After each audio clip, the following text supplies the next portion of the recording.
Pavel Durov, the Russian-born founder of messaging app Telegram, was arrested in France as part of an investigation into crimes related to child pornography, drug trafficking, and fraudulent transactions on the platform, French prosecutors said on Monday.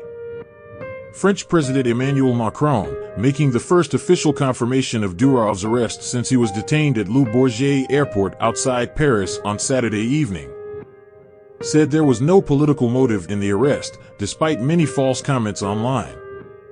He added that France remains deeply committed to lawful free speech. The arrest of the Telegram president on French territory took place as part of an ongoing judicial investigation, Macron wrote on X. This is in no way a political decision. It is up to the judges to decide.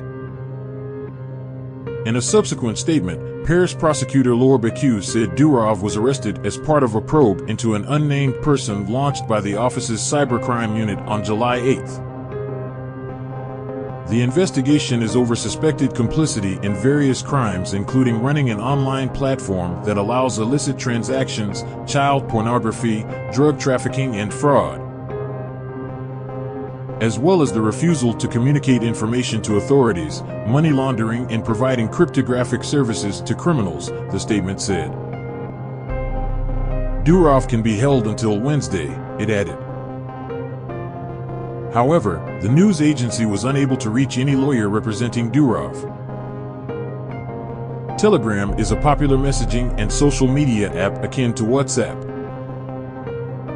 The encrypted application, with close to 1 billion users, is particularly influential in Russia, Ukraine, and the republics of the former Soviet Union.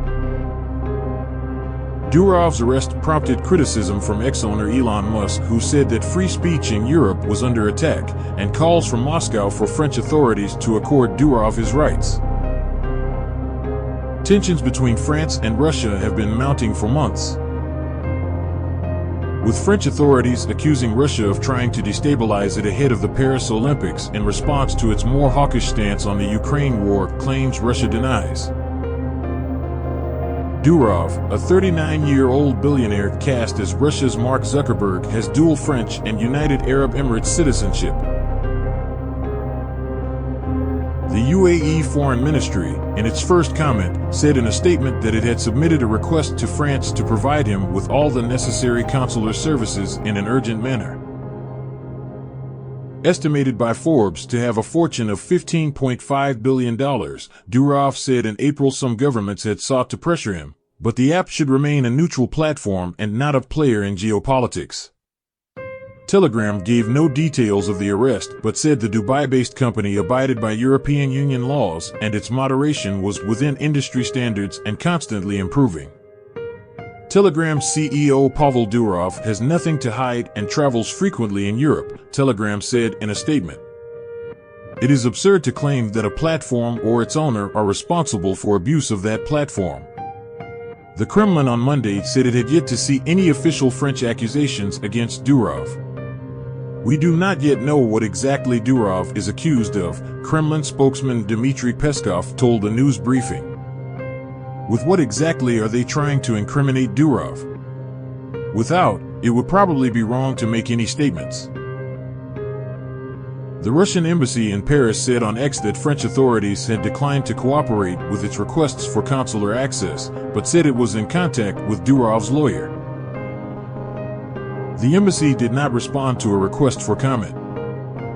Telegram was founded by Durov, a self-confessed libertarian who left Russia in 2014 after he refused to comply with demands to shut down opposition communities on his VK social media platform, which he has sold.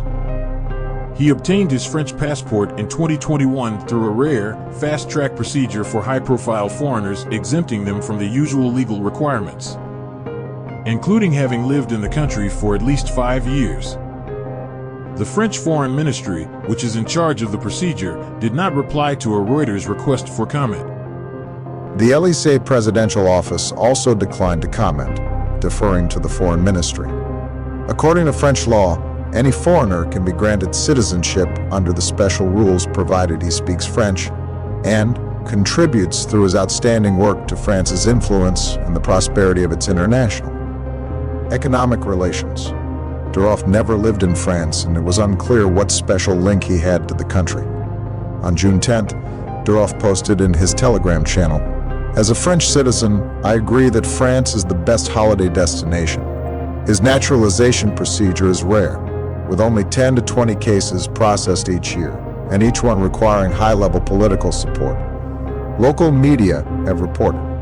Evan Spiegel, the co-founder of Snap, opens new tab, the maker of the Snapchat app, received French citizenship in 2018 under the same program, local media reported at the time. Snap did not respond to requests for comment. Aside from the citizenships of France and the United Arab Emirates, Durov has been reported by Russian state media to have also the citizenships of Russia and of St. Kitts and Nevis.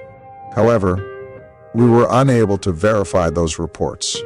To IPO, it tried to raise. Telegram itself makes no money.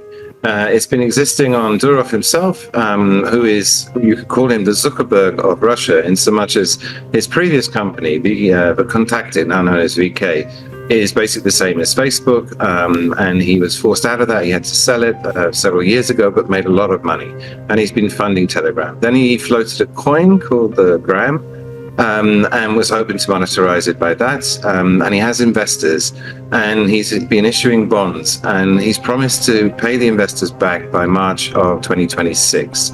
And in order to do that, the plan is to do an IPO. Otherwise, it becomes unclear how he's going to continue to pay his investors. He has to spend something like $100 million a year on servicing the bonds that he already has. However, if he's still in jail, then the IPO becomes problematic. But certainly it's on the cards.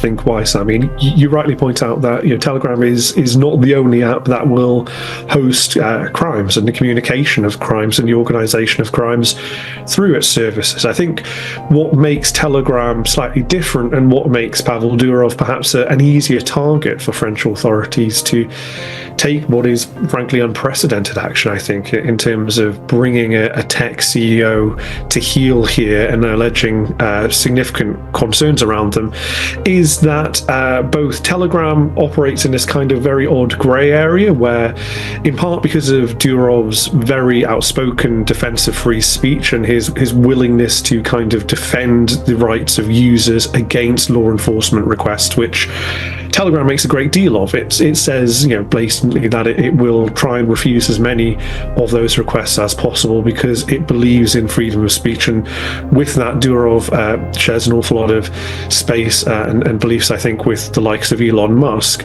That makes it a target because that makes it a place where you are likely to see more criminals and others who are trying to evade detection starting to kind of congregate. Now, doesn't mean that this is a hotbed of crime. Many people use this simply for communicating with friends and family, and Telegram has made that very clear that they believe that this is a case potentially without merit here.